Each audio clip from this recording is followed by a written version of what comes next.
Gudang penyimpanan makanan ringan PT Indomarko di Jalan Lintas Sumatera, Tanjung Morawa, Deli Serdang, Sumatera Utara, siang tadi habis terbakar. Tidak ada korban jiwa, namun kerugian diperkirakan mencapai miliaran rupiah.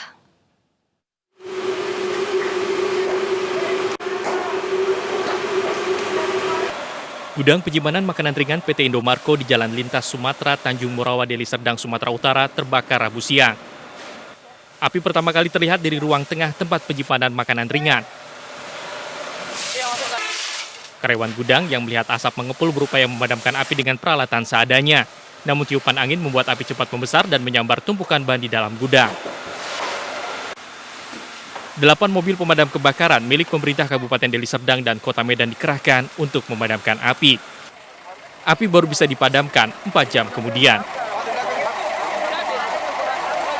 Ban bekas di dalam, jadi mungkin ya kesulitan anggota dalam pemadaman. Tetapi saat ini petugas pemadam kebakaran Deli Serdang maupun Kota Medan telah bisa mengamankan titik api, Pak. Jadi ini sedang masuk proses pemadaman, Pak.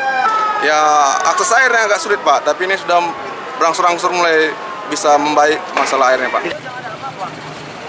Dugaan sementara penyebab kebakaran dari percikan api di salah satu ruangan gudang. Penyebabnya dari percikan dari arus listrik sementara, yaitu jawaban daripada pihak dari perusahaan. Namun kita nanti dari pihak Citipol kita, ya ataupun dari pihak lapor mungkin nanti menyusul setelah apinya padam. Petugas kepolisian sektor Tanjung Morawa masih melakukan penyelidikan penyebab pasti terjadinya kebakaran. Petugas juga masih meminta keterangan dari beberapa saksi. Dari Deli Serdang, Sumatera Utara, Amiruddin, iNews melaporkan. Banjir di Kapuas Hulu sejak kemarin membuat aktivitas warga lumpuh total. Ketinggian banjir di beberapa lokasi mencapai 5 meter. Banjir besar juga melanda Kabupaten Melawi, Kalimantan Barat. Ya Allah. Ya Allah. Kak De, apa kabar Manuan Kak De? Ya Allah Dea.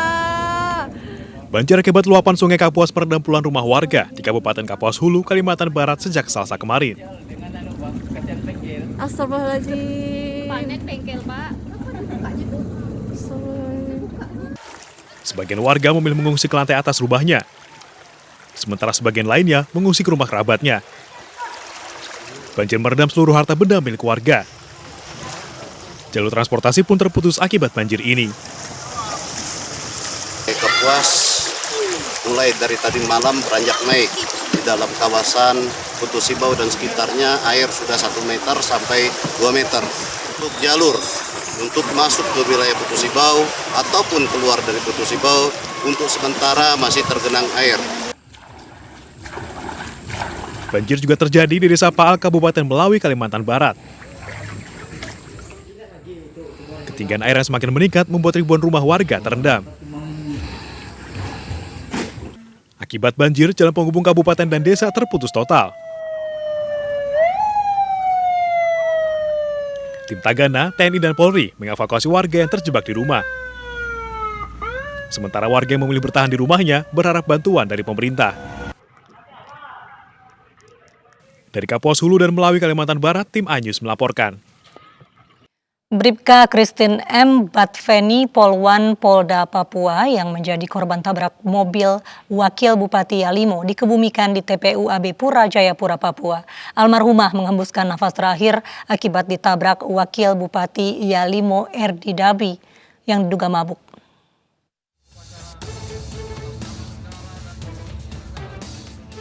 Pemakaman almarhum Bribka Christine M. Batveni dilakukan secara militer oleh Polda Papua dan jajaran. Almarhum dikebumikan di tempat pemakaman umum Distrik AB Pura, Kota Jayapura, Rabu sore. Prosesi pemakaman dihadiri keluarga, kerabat, sahabat, dan rekan kerja di Direktorat Propam Polda Papua. Almarhum menghembuskan nafas terakhir akibat ditabrak Wakil Bupati Yalimo Erdi Dabi. Wakil Bupati yang kini maju sebagai calon Bupati Yalimo tersebut diduga mengendarai mobil dalam keadaan mabuk hingga menghantam korban yang dalam perjalanan ke kantornya di Polda Papua. Rekaman video pengawas memperlihatkan mobil yang dikendarai RD Dabi berkecepatan tinggi masuk ke jalur berlawanan dan menabrak motor korban. Saat ini kepolisian telah menahan Wakil Bupati Yalimo RD Dabi dan mendalami keterangan pelaku termasuk saksi-saksi. Dari Jayapura, Papua, Edi Siswanto, iNews melaporkan. Anggota Satlantas Polres Pematang Siantar, Sumatera Utara nyaris ditabrak angkot. Video polisi bergantung di depan angkot ini menjadi viral di media sosial. Inilah video amatir yang merekam detik-detik Bribka Panal Simarmata, anggota Satlantas Polres Pematang Siantar, ditabrak dan bergantung di angkot. Awalnya Bribka Panal Simarmata sedang bertugas mengurai kemacetan di Jalan Sutomo Pematang Siantar. Namun sopir angkot yang tidak terima tindakan petugas berupaya menabrak anggota Satlantas. Setelah menjadi viral, sopir angkot dan pemilik kemudian datang ke Polres untuk meminta maaf. Namun polisi tetap menindak dengan menilang pelaku. Maju dengan sprintan, maju. Kemudian si pengemudi supir ini tidak mengindahkan, sehingga anggota kita mendatangi. Pada saat anggota kita datang itu, malah supirnya bilang gini, apa kau tangkap aku, katanya gitu, sambil menjalankan mobilnya, angkotnya, sehingga anggota kita tadi menyelamatkan diri naik ke atas. Tapi tidak terlalu jauh, paling sekitar hanya 5 meter saja. Aksi perampokan sebuah toko emas di Kabupaten Kota Waringin Barat, Kalimantan Tengah menghebohkan warga. Pelaku menembakkan pistol beberapa kali saat berusaha melarikan diri. Terjadi perampokan di toko emas Leo. Warga Desa Karangmulya, Kecamatan Pangkalan Banteng, Kabupaten Kota Waringin Barat dihebohkan dengan aksi seorang perampok toko emas yang menembakkan pistolnya beberapa kali ke udara Selasa kemarin. Warga pun langsung panik dan berlari menghindar. Sudah ada polisi. Sebelumnya, aksi pelaku merampok toko emas terekam kamera pemantau di dalam toko. Pelaku dengan cepat menggasak perhiasan emas seberat 1 kg senilai setengah miliar rupiah. Polres Kota Waringin Barat, Kalimantan Tengah langsung membentuk 4 tim yang terdiri dari 20 orang. 4 tim tersebut menyebar ke sejumlah lokasi yang diduga menjadi tempat pelarian pelaku yang mengarah ke perkebunan sawit. Saat ini Kapolres sudah membuat suatu tim khusus ya. Ada 4 tim khusus yang jumlahnya adalah 20 orang.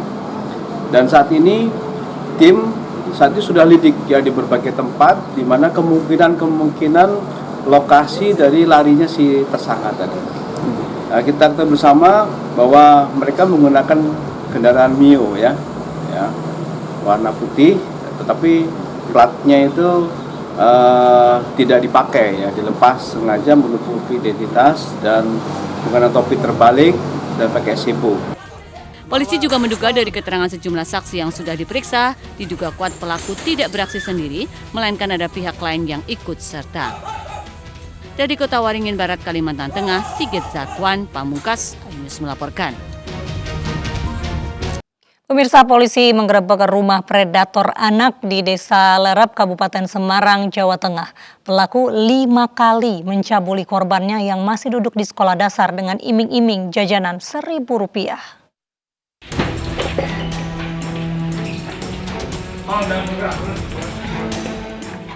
Tim Satreskrim Polres Semarang gerebek rumah pelaku pencabulan di rumahnya di Desa Lerep, Ungaran Barat, Kabupaten Semarang, Jawa Tengah. Pria 40 tahun ini sempat berusaha kabur dengan mengunci pintu rumah, namun petugas dengan sigap membekuk pelaku. Dari penggeledahan di lokasi, petugas menyita pakaian yang dikenakan korban, sebungkus makanan ringan, karpet, dan sarung milik pelaku. Pedofil ini beraksi dengan iming-iming jajanan seharga Rp1.000. Korban pun dicabuli hingga 5 kali. Sodomi ini inisialnya KS kita tangkap setelah ada laporan dari orang tua korban, di mana korban ini adalah anak laki-laki usia sekolah dasar. Penangkapan pelaku berawal dari laporan orang tua korban. Hingga kini petugas masih periksa intensif pelaku untuk mencari kemungkinan adanya korban lain. Polisi pun mengimbau warga untuk melapor jika anaknya menjadi korban asusila pelaku. Dari Kabupaten Semarang, Jawa Tengah, Lurisa Lulu, iNews melaporkan. Seorang pelanggar cekcok dan nyaris baku hantam dengan petugas gabungan yang menggelar razia justisi protokol kesehatan di Mampang, Jakarta. Sementara Pasutri pengendara motor marah dan terlibat adu mulut dengan petugas di kawasan Sawah Besar, Jakarta karena tak terima terjaring razia penggunaan masker. Jangan begitu. Ya peringati dulu gitu, jangan begitu ngomongnya. Tak terima dihentikan karena tidak menggunakan masker oleh petugas gabungan Kecamatan Mampang, seorang pelanggar terlibat cekcok dan nyaris baku hantam dengan petugas.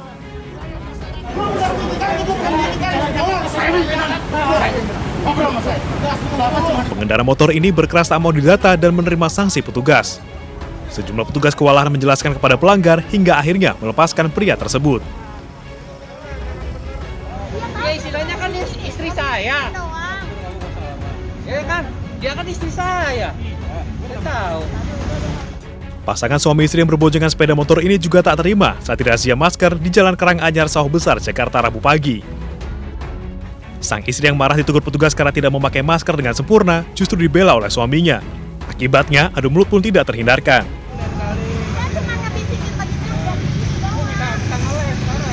Keduanya mengaku terburu-buru sehingga tidak bisa meladeni petugas, terlebih menjalani sanksi sosial.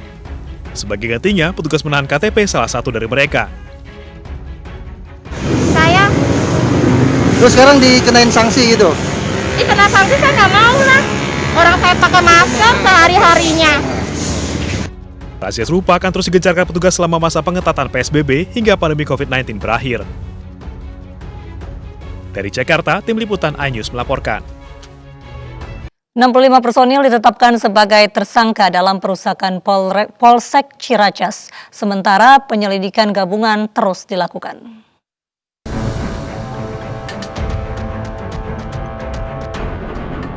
Hingga kini sudah dilakukan pemeriksaan terhadap 119 prajurit TNI.